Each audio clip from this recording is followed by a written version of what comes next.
Right now, you guys know that there's all kinds of political division and racial tension in the country.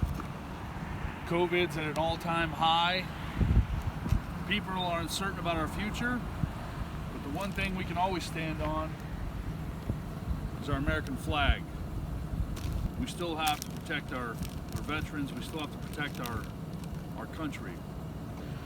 And aside from all that stuff, it's still important that we fly an American flag that's legitimate. So today, we're going to take a minute, we're going to do the right thing, and we're going to fix the flag that's torn and tattered, and replace it with a brand new flag to demonstrate that we are the United States of America and that we always do the right thing, divided or not.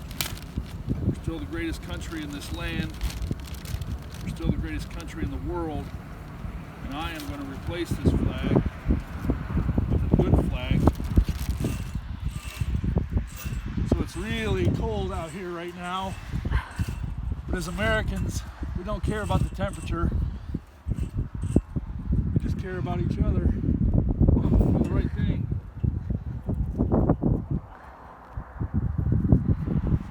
So right now, what's important is we restore what's tattered.